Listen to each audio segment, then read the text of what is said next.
Je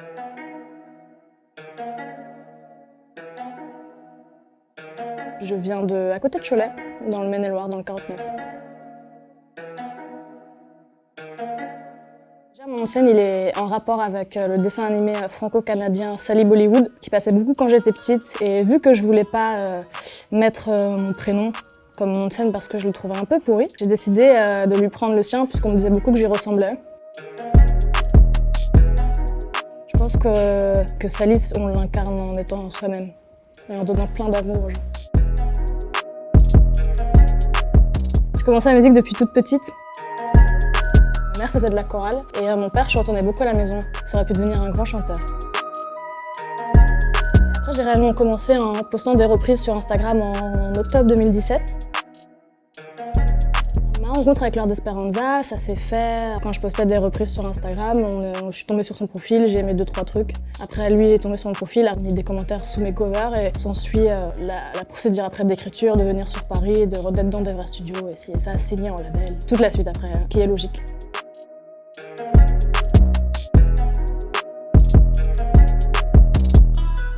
Alors, ma rencontre, elle s'est faite avec le Shabada en octobre 2018. Je faisais un concert en première partie de Laure d'Esperanza. J'ai fait 4 chansons, c'était très nul. Et ils ont beaucoup aimé le projet. Et donc, vu que j'habite pas loin d'Angers, ils ont décidé de me prendre dans leur équipe Espoir.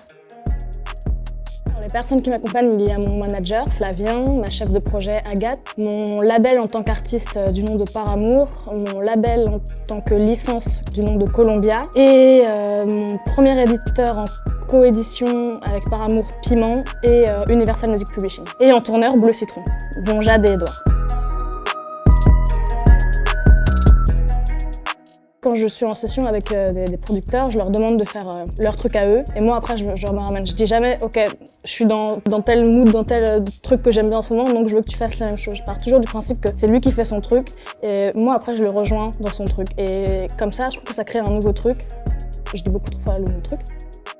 Je veux jamais imposer quelque chose à quelqu'un, puisque généralement, ça se fait naturellement. Colors, c'était mon plus grand rêve.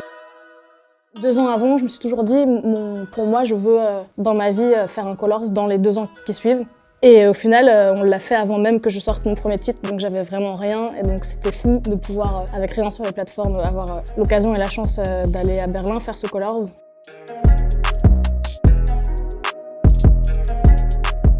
Depuis mes débuts, je pense que c'est mes parents et mon frère qui m'ont vraiment toujours soutenue, qui ont toujours été derrière moi, qui viennent jusqu'à Paris des fois se déplacer pour regarder mes concerts. Je m'inspire de ma vie, je m'inspire de ce que je vois, des gens qui m'entourent. Des fois j'invente des histoires, mais beaucoup de ma vie, oui. Kid Cudi et M.I.A, c'est 2 artistes qui m'inspirent vraiment énormément. Je veux dégager de la paix, de l'amour et de la force aussi, beaucoup de force pour les personnes qui ne sont pas forcément représentées ou quoi que ce soit. Je veux pas être un porte-parole, mais je veux être un pilier en fait pour aider les personnes. Et c'est très important pour moi puisque je considère qu'à partir du moment où on devient artiste, c'est important de prendre soin des personnes qui nous donnent autant de force et qui font ce qu'on est aujourd'hui en fait.